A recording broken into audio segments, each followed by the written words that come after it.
Before you search for peace, ask yourself one question. When was the last time your child felt truly heard by you? Not answered, not corrected, not rushed, heard. Because while you're trying to calm your mind, there's a small heart learning to stay silent, not because they're okay, but because they don't know if you'll listen. And if you miss this, you won't lose them all at once. You'll lose them slowly, in silence. So tonight, don't look away. Uxie, not all pain makes noise. Not all pain comes with tears. Not all suffering announces itself loudly. Sometimes, the deepest pain in a child's heart makes no sound at all. You may see your child smiling. You may hear them laughing. You may watch them going through their day as if everything is normal. And so you believe they are okay. But what if that silence is not peace? What if that quiet is not comfort, but containment? In Buddhist understanding, suffering does not always rise to the surface. Often, it hides beneath it. It waits. It observes. It grows quietly in the shadows of the mind. Children do not always know how to express what they feel. They don't always have the words to say, "I feel alone." They don't always understand why something hurts inside them. So, instead of speaking, they hold it in. They learn to stay quiet. They learn to adjust. They learn to carry emotions they were never meant to carry alone. And slowly, that silence becomes their language. You may ask them, "Are you okay?" And they will say, "Yes." Not because it's true, but because they don't know how to explain what's wrong. Or worse, they feel like no one will truly understand. This is how suffering becomes invisible. Not because it isn't there, but because it has learned how to hide. A child who stops expressing pain is not a child who has healed. It is often a child who has given up trying to be heard. And that is where the danger begins. Because when pain is not released, it does not disappear. It transforms. It becomes distance. It becomes withdrawal. It becomes confusion, self-doubt, and quiet loneliness. And the most heartbreaking part is this: they are not choosing silence. They are adapting to it. They are learning that their feelings are too complicated, too inconvenient, or too unnoticed to be shared. So they bury them. And every day that passes, it becomes harder for them to open up again. This is why you must learn to see beyond what is obvious. Don't only listen to their words. Listen to their pauses, their tone, their energy. Notice when they become quieter than usual. Notice when their eyes don't carry the same light. Notice the moments when they want to speak, but stop themselves. Because those moments are where the truth lives. Awareness is the beginning of all healing. And awareness does not come from what is loud. It comes from what is subtle, from what is easily missed, from what most people ignore. Your child's silence is not empty. It is full of everything they are trying to hold together inside. So don't be fooled by the absence of noise, because sometimes the child who cries the least is the one who needs to be heard the most. 2. Presence is more powerful than advice. You don't need the perfect words. You don't need the right answer. And you don't need to fix everything your child is going through. What they truly need is you. Not the version of you that is distracted. Not the version of you that is rushing. Not the version of you that listens just to respond. They need your full presence. Because there is something deeply healing about being seen, without interruption, without correction, without judgment. When your child comes to you with something small, something that may not seem important in your world, that moment is not small to them. It is a doorway, a chance to feel safe, a chance to feel understood, a chance to feel like their voice matters. And what you do in that moment shapes everything. If you interrupt them, they learn their voice is not important. If you dismiss them, they learn their feelings are not valid. If you rush them, they learn they are a burden. But if you stop, if you look at them, if you listen fully, without trying to fix or control, they learn something else entirely. They learn that they are safe with you. In many teachings, true presence is described as a form of silent compassion. It is not about solving the problem. It is about holding space for it, letting them speak, even if their words are messy. Letting them feel, even if their emotions don't make sense. Letting them take their time, without pressure. Because when someone feels truly heard, something inside them begins to relax. Their breathing softens. Their thoughts slow down. Their heart opens, just a little more. And in that space, healing begins. You may feel the urge to give advice, to tell them what to do, to guide them quickly toward a solution. But sometimes, advice creates distance, because it shifts the focus away from their experience and toward your understanding of it. What they need first is connection. Understanding can come later. There will be moments when they don't even need you to say anything. Just sitting beside them, in silence, can mean more than 1,000 words, because your presence says, "I am here. I am listening. You don't have to go through this alone." And that message is more powerful than any advice you could ever give. Over time, these small moments of presence build something strong. Trust. The kind of trust that makes your child come to you not just when things are easy, but when things fall apart. And that is what truly matters. Because a child who feels safe with you will never have to suffer in silence. 3. Your energy becomes their world. Your child is always watching you. Not just what you say, but how you say it. Not just what you do, but how you feel while doing it. They may not understand your words fully, but they understand your energy perfectly. When you are stressed, they feel it. When you are tense, they absorb it. When you are distant, they notice it, even if they say nothing. Because a child doesn't just live in your home, they live inside your emotional world. If your presence feels heavy, their world becomes heavy. If your reactions are unpredictable, their world becomes uncertain. If your silence feels cold, their world becomes lonely. And the hardest part is this: they don't question it. They adapt to it. They begin to believe that this is what life feels like. That love comes with tension. That connection comes with fear. That silence means distance. And slowly, without realizing it, they shape themselves around your energy. If you are often overwhelmed, they learn to suppress their needs. If you are often angry, they learn to walk carefully around you. If you are emotionally unavailable, they learn to keep things inside, not because they want to, but because they are trying to feel safe.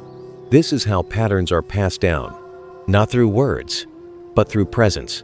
You may tell your child to stay calm, but if your energy is restless, they will learn restlessness. You may tell them to be kind, but if your tone is harsh, they will learn harshness. Because children don't become what you tell them, they become what they experience. This is why awareness matters so deeply. Not to become perfect, but to become conscious. To notice when your stress is spilling into the space around you. To recognize when your mood is shaping the environment they live in. And in that awareness, you gain a choice. A choice to pause. A choice to soften. A choice to respond instead of react. Even small shifts make a difference. A calmer tone. A gentler response. A moment of patience instead of frustration. These moments may feel small to you, but to your child, they redefine what safety feels like. Over time, your presence becomes their foundation, a place where they can breathe freely, a place where they don't have to shrink themselves, a place where they feel secure, just being who they are. And that is the kind of world every child deserves to grow up in. 4. Unseen pain is the most dangerous. Not all wounds can be seen. Some of the deepest pain your child carries will never appear on the surface. There are no visible scars, no obvious signs, no moment where everything clearly breaks. Instead, it builds quietly, slowly, in ways that are easy to miss, and even easier to misunderstand.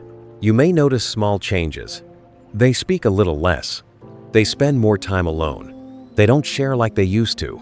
But life is busy, and these changes feel small. So you assume it's just a phase. You tell yourself, they'll be fine. And maybe, on the outside, they seem fine. But inside, something is shifting. Because unseen pain doesn't stay still. It grows. When a child feels unheard, they begin to hold things in. When they feel misunderstood, they stop trying to explain. When they feel alone, they start creating distance. And none of this happens all at once. It happens gradually, quietly, until one day, you realize they are no longer open with you. Not because they don't need you, but because they learn not to expect you. This is the danger of unseen pain. It doesn't demand attention. It doesn't force you to stop. It waits. And while it waits, it shapes the way your child sees themselves. They begin to question their worth. They wonder if their feelings matter. They start believing that what they feel is too much or not important enough. And when pain is left unacknowledged, it begins to change form. It can become anger. Sudden reactions that don't make sense on the surface, but are rooted in something deeper. It can become withdrawal, a quiet distance, where they slowly disconnect from the people around them. It can become self-doubt, a constant voice inside them that says they are not enough, even when no one has said those words directly. And the most painful part is this: you may only see the outcome. You may see the behavior, but not the cause. So you respond to what is visible. You correct them. You question them. You try to control the behavior. But the real issue remains untouched, because the real issue is invisible. This is why awareness is so important. You have to look beyond what is easy to see, beyond the surface, beyond the behavior, and ask yourself, what is my child feeling that they are not saying? What are they carrying that I have not noticed? Because every behavior is a message. Every reaction is a signal. Even silence is communication. When a child becomes distant, they are not pushing you away. They are protecting something fragile inside them. When they become angry, they are not trying to create chaos. They are trying to release something they don't know how to express.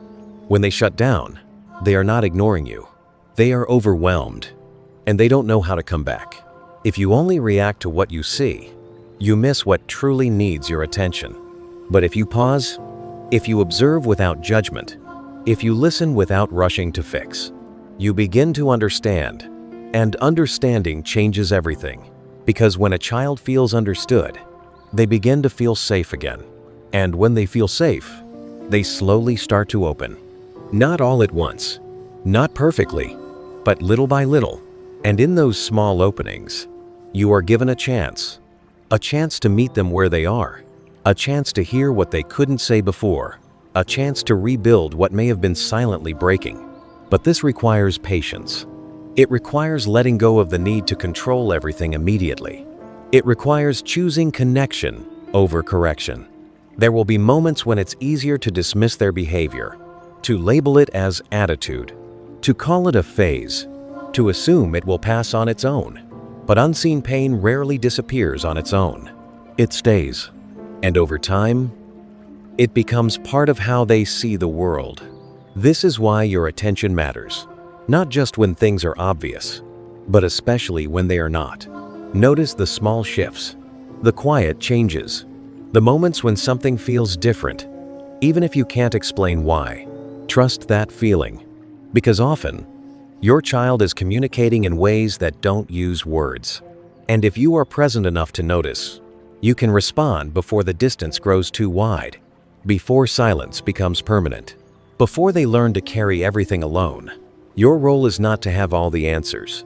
Your role is to remain aware, to stay connected, to make it clear, through your presence and your actions, that they don't have to hide what they feel, that they don't have to carry pain in silence, that even the parts of them that are difficult, confusing, or overwhelming are still welcome with you. Because the truth is, a child who feels safe enough to show their pain is a child who is already healing. But a child who hides their pain is a child who is still waiting for someone to truly see them. 5. Listening is healing. Most people think listening is simple. You stay quiet. You let the other person speak. You wait for your turn. But real listening is something much deeper, especially when it comes to your child, because your child is not just speaking words. They are revealing parts of themselves, slowly, carefully, and sometimes fearfully. And the way you listen in those moments determines whether they will open up again or slowly close off. When your child begins to speak, they are taking a risk, a quiet risk. They are wondering, will I be understood? Will I be judged? Will I be dismissed? Or will someone finally hear me? And without realizing it, your response answers all of those questions. If you interrupt them, even with good intentions, they feel cut off. If you correct them immediately, they feel wrong. If you minimize what they feel small. And when this happens repeatedly, something begins to change. They stop sharing, not because they don't need to, but because they no longer feel safe doing it. This is how silence begins. Not in one moment, but in many small ones. Moments where they tried to express something and felt unheard. Listening is not about waiting for your turn to speak. It is about creating a space where your child can fully exist without fear. A space where they don't have to filter their thoughts, where they don't have to organize their emotions perfectly, where they don't have to be right to be accepted. Because children don't always speak clearly. Their words may be scattered. Their emotions may come out in pieces. Their thoughts may not make complete sense. But beneath all of that, there is something real, something important, something that needs to be felt, not fixed immediately. When you truly listen, you are not just hearing their words. You are paying attention to everything. Their tone, their pauses, the moments where they hesitate, the things they almost say but pull back from. Because often, the truth lives in those spaces, not in what is spoken easily, but in what is difficult to say.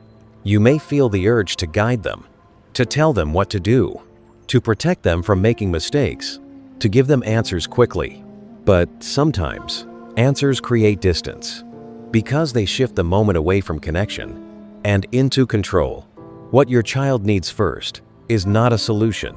It is understanding, to feel like someone is sitting with them inside their experience, not trying to pull them out of it immediately. There is a quiet power in simply saying, "I hear you. I understand. I'm here." These words may seem small, but to a child who feels alone in their thoughts, they mean everything, because they break the feeling of isolation. They replace it with connection, and connection is where healing begins. When a child feels truly heard, something inside them softens. The tension they've been holding starts to release. The confusion in their mind begins to settle.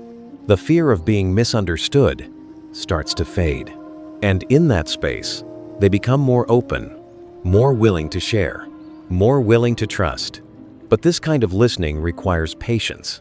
It requires slowing down, even when life feels busy. It requires putting aside distractions, even when your mind is full. It requires choosing presence again and again. There will be moments when it feels inconvenient, moments when you are tired, moments when you think, this is not the right time. But for your child, that moment might be the only time they felt ready to speak. And if it passes, they may not try again soon. This is why listening is not just an action. It is a commitment, a quiet promise that says, when you are ready to speak, I will be ready to listen. Over time, this builds something powerful. Trust. The kind of trust that makes your child come to you, not just when things are easy, but when they are at their lowest. The kind of trust that allows them to share their fears, their doubts, their struggles, without hiding. And that trust becomes their foundation. Because a child who feels heard learns something important. They learn that their voice matters. They learn that their feelings are valid. They learn that they are not alone. And these lessons stay with them far beyond childhood. They shape how they see themselves, how they connect with others, how they handle pain, and how they seek support. All because someone took the time to truly listen. So when your child speaks, don't rush, don't interrupt, don't try to fix everything immediately. Just be there, fully, quietly, open, because sometimes the most powerful thing you can do for your child is to simply listen in a way that makes them feel like they finally exist in someone else's heart. 6. Love must be felt, not assumed. You love your child. There is no doubt about that. You work for them. You provide for them. You think about their future. You worry about their safety. In your heart, your love is constant. But here is the truth most people never stop to consider. Love that is not felt can feel like it does not exist. Your child does not live inside your thoughts. They do not see your intentions. They do not feel the love you carry silently unless it is expressed in a way they can understand. And this is where the distance begins. Because you believe you are loving them, but they may not be experiencing that love in the same way. To you, love might look like sacrifice, long hours, hard work, providing everything they need. But to your child, love looks different. It looks like time, attention, presence, softness. It looks like being seen, not just supported. And when those things are missing, something begins to shift. They may not say it directly. They may not even understand it themselves. But deep inside, they start to feel something they cannot explain. A quiet emptiness, a feeling of being alone, even when they are not. This is how love becomes confusing. Not because it isn't there, but because it is not being felt. A child doesn't measure love by how much you do. They measure it by how much you connect. You can give them everything and still feel distant. You can provide for all their needs and still miss what matters most. Because emotional connection cannot be replaced by effort alone. It requires presence. It requires awareness. It requires moments where your child feels like they truly have you, not just your support, but your attention. There are small moments in every day that carry more weight than you realize. When they try to show you something and you are too distracted to look. When they speak and you are only half listening. When they seek comfort and you respond with impatience. These moments seem small. They pass quickly. But to your child, they leave an impression. And over time, those impressions begin to form a belief about love, a belief about themselves. They begin to wonder, am I important enough? Do I matter right now? Is what I feel worth someone's attention? And if those questions are not answered with presence, they answer them on their own, often in ways that hurt them. This is why love must be visible, not in grand gestures, not in rare moments, but in consistent, simple, everyday ways. In the way you look at them when they speak, in the way you respond when they make mistakes, in the way you make time, even when it's not convenient. Love is not something you say once. It is something you show again and again until it becomes undeniable. There will be days when you are tired, days when your mind is elsewhere, days when giving attention feels difficult. But even in those moments, small acts matter. A gentle tone instead of a harsh one, a few minutes of full attention instead of none, a calm response instead of frustration. These small choices build something powerful. They create emotional security, a sense within your child that says, I am loved, I am seen, I matter. And when a child feels this deeply, it changes everything. They become more open, more confident, more at peace within themselves. Because they are not questioning their place in your life, they feel it. But when love is only assumed and not expressed, the opposite happens. They begin to search for it in other people, in validation, in places that may not be safe, because the need to feel loved does not disappear. It simply looks for another way to be fulfilled. This is why your presence matters so much, not just physically, but emotionally. Being in the same room is not enough. Your child needs to feel you there. They need to feel your attention, your care, your awareness. They need moments where they are not competing with your phone, your thoughts, or your distractions. Moments where they feel like they are enough, just as they are. And this does not require perfection. You don't have to get it right every time. You don't have to be endlessly patient. You just have to be aware and willing to return. To notice when you've been distant and come back. To recognize when you've missed a moment and reconnect. Because love is not about never failing.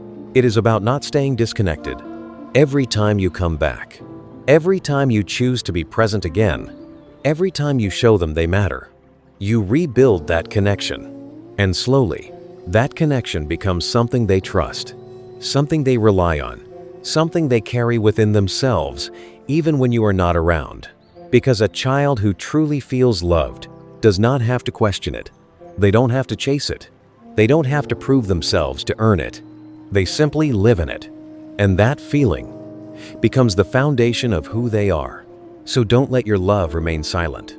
Don't assume they can feel what you haven't shown. Let it be seen. Let it be heard. Let it be felt in the small, quiet moments that shape their world. Because in the end, love is not just something you give. It is something your child must experience again and again until it becomes a truth they never doubt. 7. Small moments shape their heart. You think it's just a small moment, a quick response, a short answer, a passing interaction in the middle of a busy day. It doesn't feel important. You are focused on bigger things, responsibilities, work, problems that feel more urgent.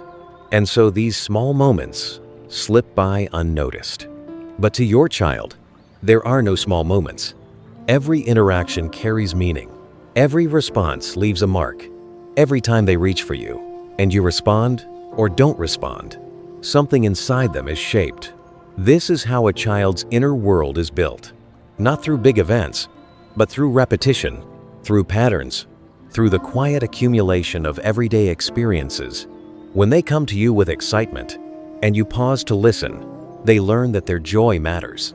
When they make a mistake, and you respond with patience, they learn that they are safe even when they are not perfect. When they seek your attention, and you give it fully, they learn that they are important. But when these moments are missed, when they are rushed, dismissed, or overlooked, a different lesson begins to form. When they share something, and you don't really listen, they learn that their voice can wait. When they need comfort, and you are distracted, they learn to comfort themselves. When they try to connect, and you are unavailable, they learn to stop trying. These lessons are not spoken. They are absorbed, quietly, repeatedly, until they become beliefs.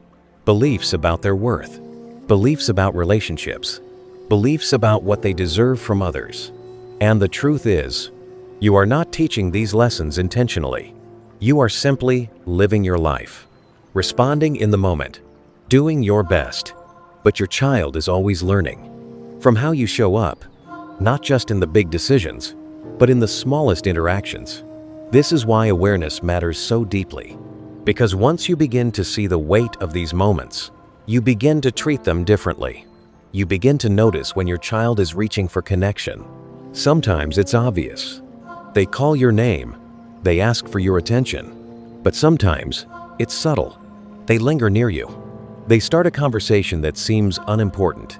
They repeat something just to keep you engaged. These are not random behaviors. They are invitations. Invitations to connect. Invitations to be seen. And every time you accept that invitation, you strengthen something within them.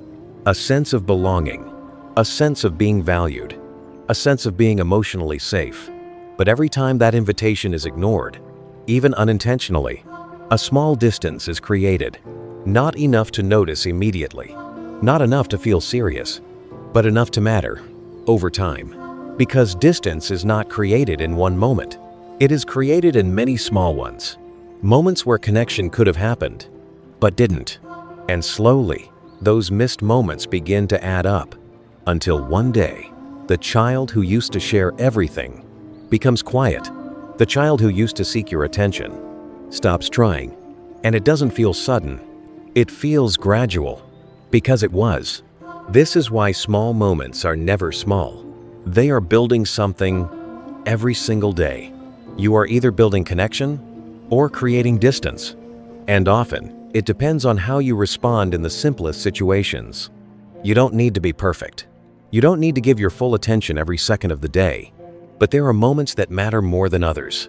Moments when your child is emotionally open. Moments when they are trying to connect. Moments when they are vulnerable, even if it doesn't look obvious. In those moments, your presence becomes powerful. A few minutes of real attention can outweigh hours of distraction. A single moment of understanding can stay with them for years. Because what they remember is not how busy you were. They remember how you made them feel when they needed you. Did they feel heard?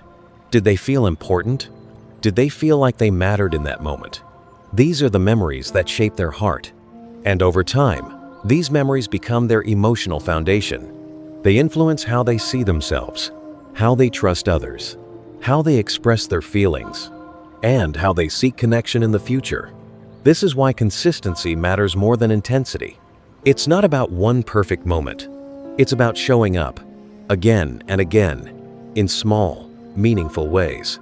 Looking at them when they speak, putting distractions aside, even briefly, responding with presence instead of habit. These actions may seem simple, but their impact is deep, because to your child, these moments are not just moments. They are proof.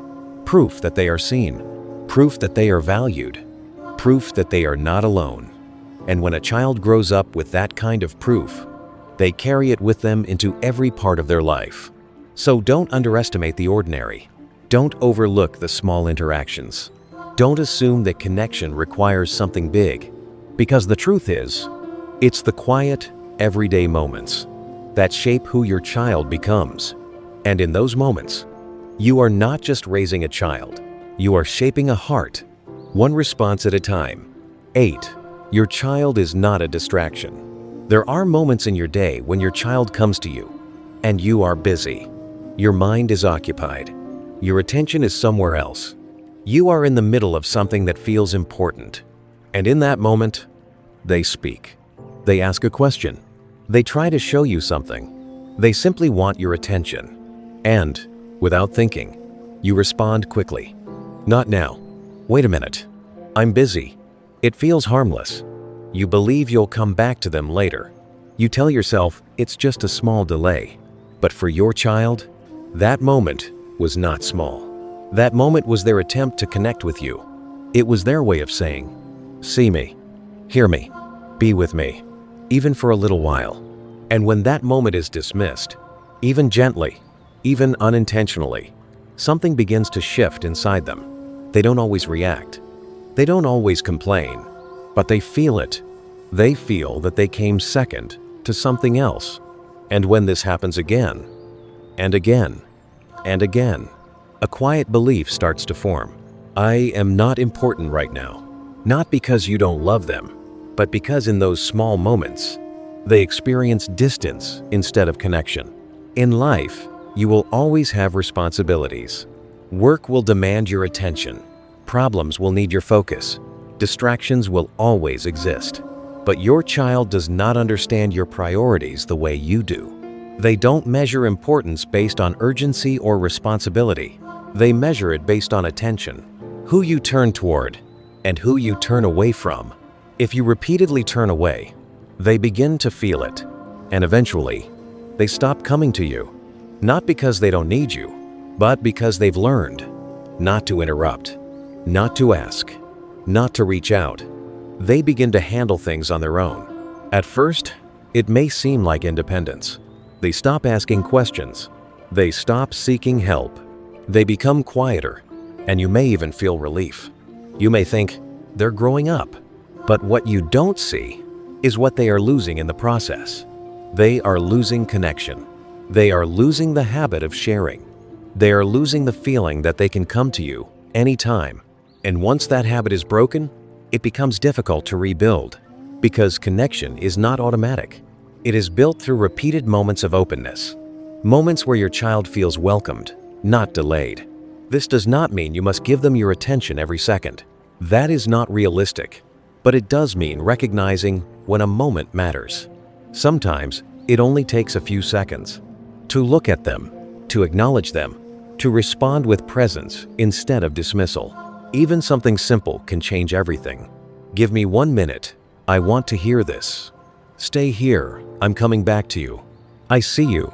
Just wait for me. These small responses tell your child something important. They tell them, you matter, even when I'm busy. I see you, even when I can't respond immediately. I will come back, because you are important. And when you follow through, that trust grows stronger. Because your child learns that your attention is not something they have to compete for, it is something they can rely on. There will always be distractions. Phones, work, thoughts, responsibilities that feel urgent. But your child is not a distraction from your life. They are a part of it. They are not something to handle later.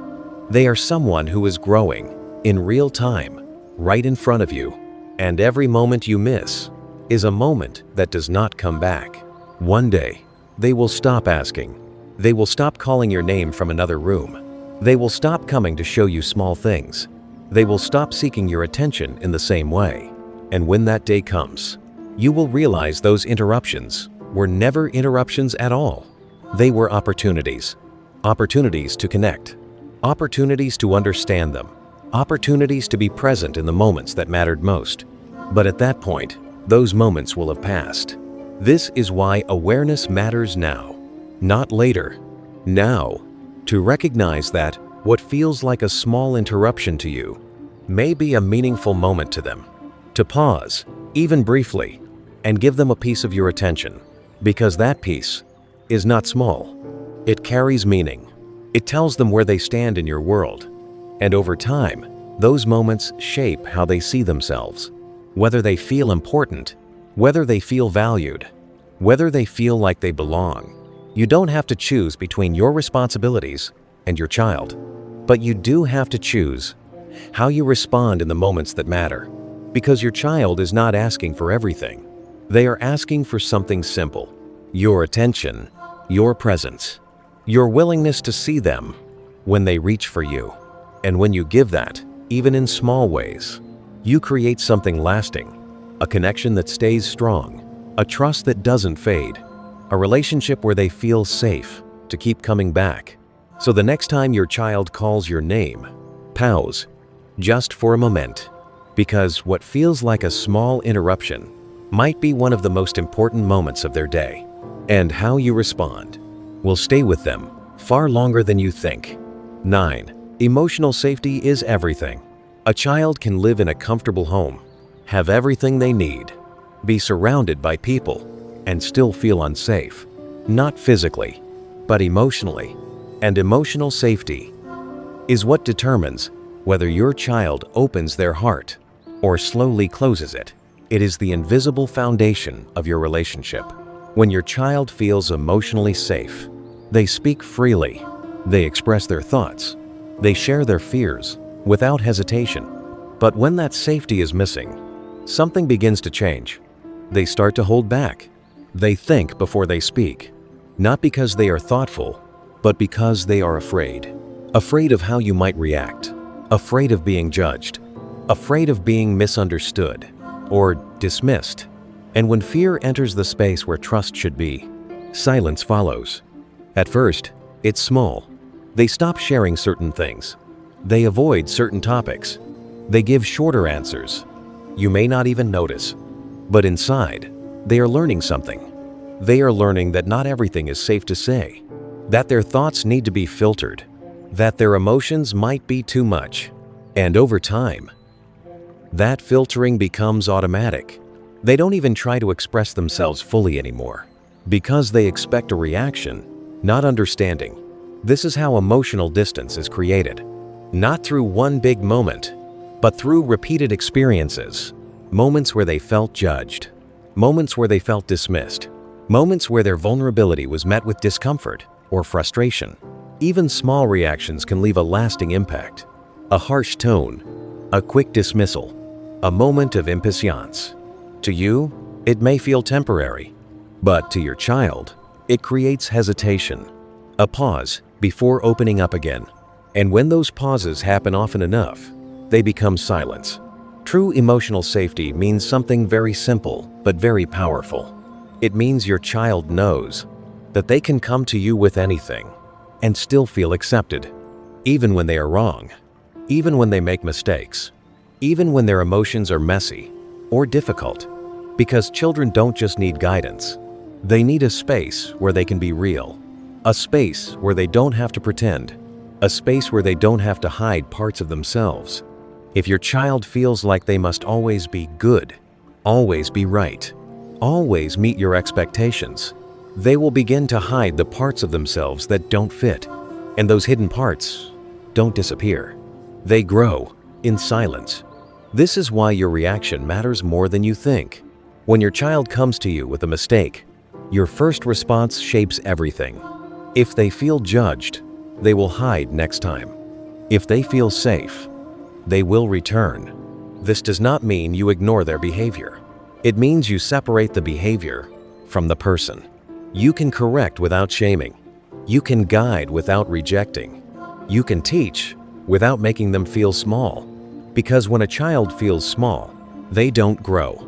They withdraw. Emotional safety also means allowing your child to feel without rushing to change those feelings. If they are sad, let them be sad for a moment. If they are upset, allow them to express it. If they are confused, sit with them in that confusion. You don't have to fix everything immediately. Sometimes your presence is enough, because when a child feels accepted in their emotions, they learn something important. They learn that their feelings are not wrong, that they don't need to hide them, that they don't need to be someone else to be loved. And this creates strength, real emotional strength, the kind that allows them to face challenges without fear of being alone. But when emotional safety is missing, the opposite happens. They become guarded, careful, closed. They start to deal with things on their own, even when they are not ready. And this can follow them into every relationship they have in the future. They may struggle to open up, struggle to trust, struggle to express what they truly feel, all because they didn't feel safe doing it when it mattered most. This is why emotional safety is everything. It is not something you can see, but it is something your child feels every single day.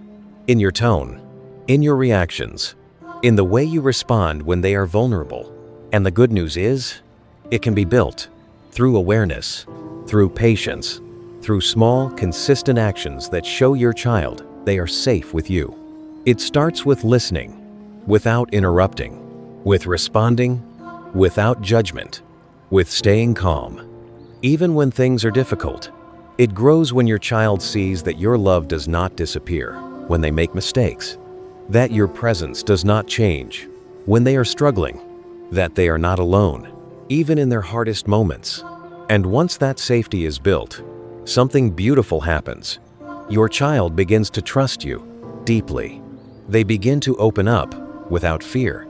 They begin to share without hesitation, not because they have to, but because they want to, because they know this is a place where they are understood, a place where they are accepted, a place where they don't have to hide. And that kind of connection is stronger than anything else you can give them. Because in a world that can be confusing, overwhelming, and uncertain, your presence becomes their safe place, a place they can return to again and again, knowing that no matter what they feel, no matter what they go through, they will not be judged. They will not be rejected. They will be received with understanding. And that is what every child truly needs. 10. Your childhood lives through you. The way you respond to your child did not begin with your child. It began long before. In your own childhood, in the way you were spoken to, in the way you were treated when you made mistakes, in the way your emotions were received or ignored. All of it lives inside you, quietly, deeply, and without awareness, it begins to repeat itself. You may promise yourself, I will never treat my child the way I was treated. And yet, in certain moments, you hear the same tone in your voice. You feel the same reactions rising inside you. You respond in ways that feel automatic, almost unfamiliar, as if something is taking over. This is not failure. This is conditioning.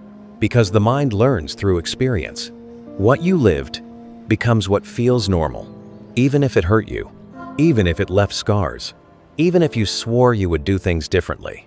Without awareness, the past finds its way into the present. Not because you want it to, but because it was never fully understood. Think about the moments when your child does something wrong. A mistake, a mess, a behavior that frustrates you. Notice your first reaction. Is it calm? Or does something rise quickly, intensely? That reaction is often not about the present moment. It is connected to something deeper, something you once felt. Maybe you were criticized often, so now you react quickly to correct. Maybe you were ignored, so now you become distant when overwhelmed. Maybe your emotions were dismissed, so now you struggle to sit with your child's emotions without trying to stop them. These patterns are not random. They are learned, and what is learned can be repeated. This is how pain is passed down, not intentionally, not consciously, but through unexamined reactions, through habits that were never questioned, through emotions that were never processed. But here is the truth. The cycle can stop with you, not by trying to be perfect, not by forcing yourself to react differently every time, but by becoming aware, because awareness creates space, a space between what you feel and how you choose to respond. In that space, you are no longer controlled by your past. You begin to see your reactions for what they are: old patterns, old wounds, old ways of coping that no longer serve you or your child. And when you see them clearly, you gain the ability to change them. Slowly, gently, one moment at a time. There will still be times when you react automatically, times when frustration takes over, times when you fall back into old habits. But the difference is, you notice, and that noticing is powerful, because instead of continuing the pattern unconsciously, you begin to question it. Why did I react that way? Where is this feeling coming from? Is this response helping or harming? These questions open the door to change, and change does not happen all at once. It happens in small shifts. Choosing to pause instead of reacting immediately.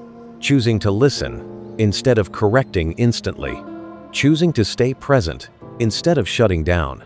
These choices may feel small, but they break the cycle. They create a new pattern, one that is not based on your past, but on your awareness. And as you change, your child experiences something different. They experience patience where you once experienced pressure. They experience understanding where you once experienced judgment. They experience presence where you once experienced distance. And in that difference, something powerful happens. Healing, not just for them, but for you. Because every time you respond with awareness, you are not only shaping your child's future, you are also healing your own past. You are giving yourself what you may not have received: understanding, patience, emotional safety. And this changes the way you see yourself. You are no longer just reacting. You are choosing. You are no longer repeating. You are transforming. Your child does not need a perfect parent. They need a conscious one. A parent who is willing to look within. A parent who is willing to grow. A parent who is willing to admit, I am still learning too. Because this honesty creates connection. It shows your child that growth is possible, that mistakes are not the end, that change is always available. And this becomes one of the greatest lessons you can give them. Not through words, but through the way you live, through the way you respond, even when it's difficult, through the way you return, even after you've made a mistake. Because the truth is, you will not always get it right. There will be moments you wish you handled differently, moments you regret, moments where your past shows up stronger than your awareness. But what matters is what you do next. Do you ignore it, or do you acknowledge it? Do you stay distant, or do you reconnect? Even something as simple as saying, I'm sorry, I shouldn't have reacted that way, can change everything, because it shows your child that they matter, that their feelings matter, that the relationship matters more than being right. And in that moment, trust is rebuilt, connection is restored, and the cycle is broken again. This is the power you hold, not to erase the past, but to prevent it from defining the future. Your childhood may live inside you, but it does not have to control you. With awareness, with patience, with intention, you can choose a different path. A path where your child does not have to carry what you carried. A path where they feel seen, understood, and safe. A path where love is not mixed with fear or confusion or silence. And that choice even if it begins in a single moment, can change everything for them and for you. 11. Time is the one thing you can't get back. You believe there will be more time, later, tomorrow, when things slow down, when life feels easier. You tell yourself, I'll be more present then. I'll listen more then. I'll give them my full attention when I'm less busy. And it feels reasonable, because life is demanding. There is always something that needs your focus, something urgent, something that feels important in the moment. So you delay connection without realizing what it's costing. Because time with your child does not wait for the perfect moment. It moves quietly, every day, without pause. And while you are planning to be more present later, your child is growing. Right now, they are changing, learning, feeling things for the first time, moments that will never come again. The way they call your name today will not be the same a few years from now.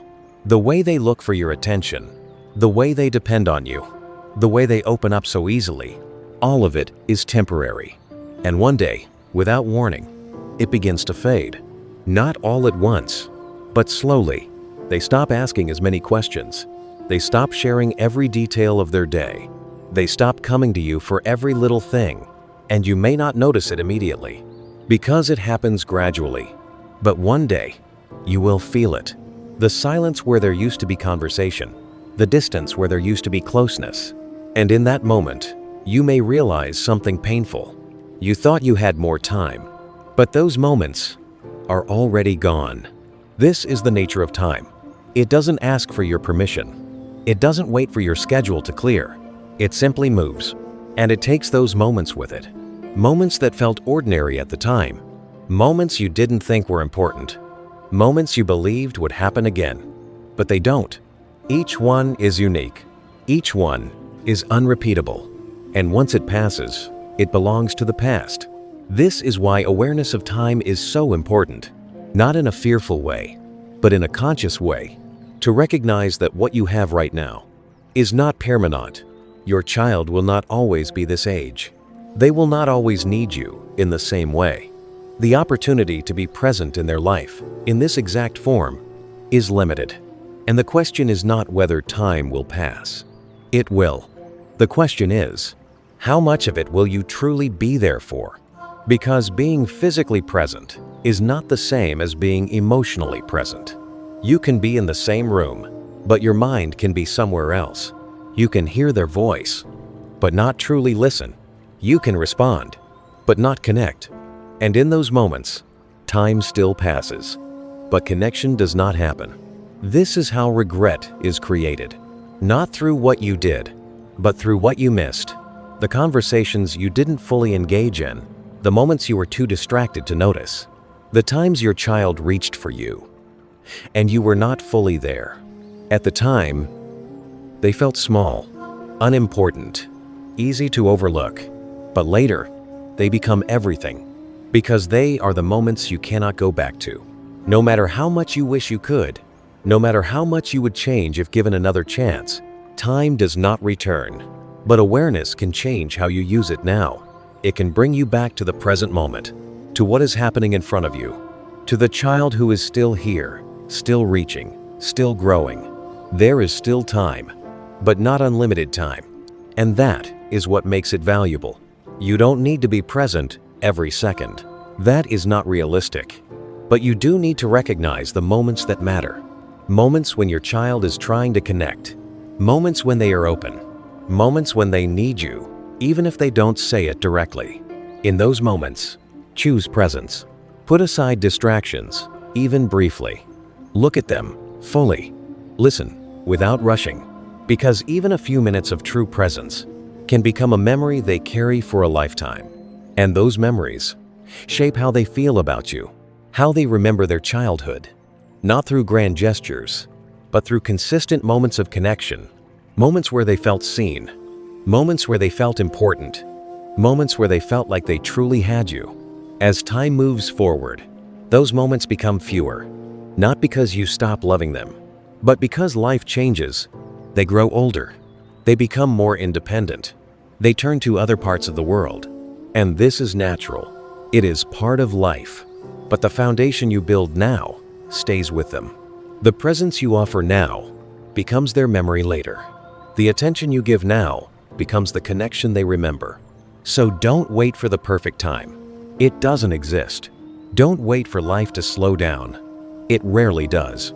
Use the time that is here, right now, in the ordinary moments, in the quiet interactions, in the simple opportunities to connect, because one day you will look back and realize that what you thought was just another day was actually a moment you would give anything to experience again. And by then, time will have already moved on. So be here, not perfectly, but consciously, because time is always passing, but the way you show up in it is a choice, and that choice is what your child will remember long after the moment is gone. 12. It's not too late to wake up. There is something important you need to understand. Awareness does not come at the beginning. It comes in the middle, sometimes even late, after mistakes have been made, after moments have been missed, after distance has already started to grow. And when that awareness finally arrives, it can feel heavy. You begin to see things differently. You remember the times you were distracted, the moments you rushed, the times your child tried to connect, and you didn't fully respond. And a quiet feeling begins to rise. Regret. Not loud, not overwhelming at first, but deep. Because now you can see what you couldn't see before. You understand what those moments meant. You realize how much they mattered. And you wish you could go back. But you can't. The past is closed. Those moments are gone. And this is where many people get stuck. They stay in regret. They replay what they should have done, what they could have said, how they could have been more present, more patient, more aware. But staying there changes nothing. Because regret, without action, becomes another form of distance. Distance from your child. Distance from the present moment. Distance from the opportunity that still exists. Because here is the truth. It is not too late. Not now. Not in this moment. As long as your child is still here, as long as there is still a connection, even a small one, there is still time to return. And returning does not require something big. It does not require a perfect plan. It begins with something simple, a decision, a quiet shift inside you that says, I will be different now. Not perfect, but aware, not flawless, but present. You don't need to fix the past. You need to show up differently in the present. Because your child is not only shaped by what has happened, they are also shaped by what happens next. Every moment forward is still shaping them, still influencing how they feel, still creating the relationship between you. And this means something powerful. It means change is possible, not in theory, but in reality.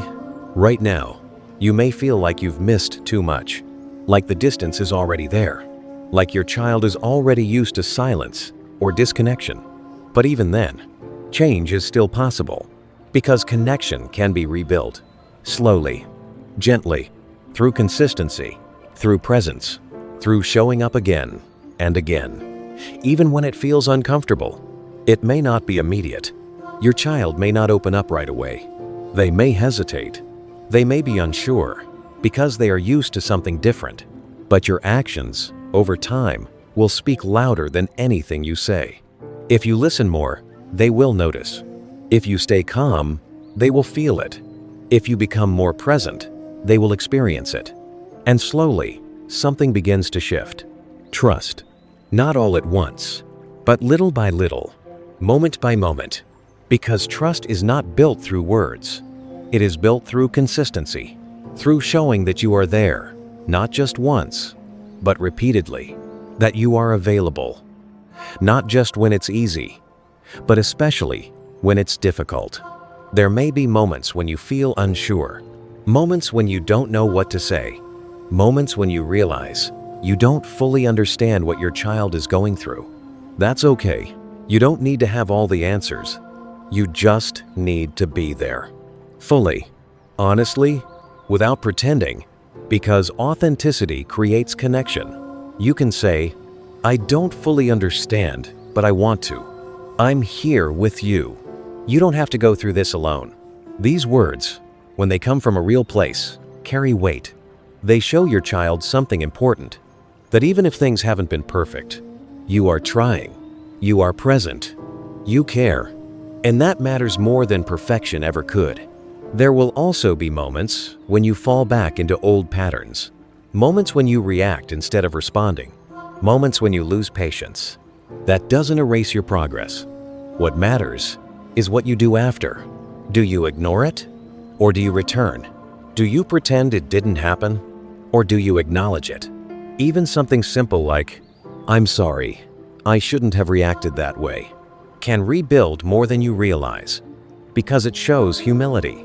It shows awareness. It shows that the relationship matters more than your pride. And in that moment, your child learns something powerful. That mistakes are not the end. That repair is possible. That relationships can heal. This is one of the greatest lessons you can give them.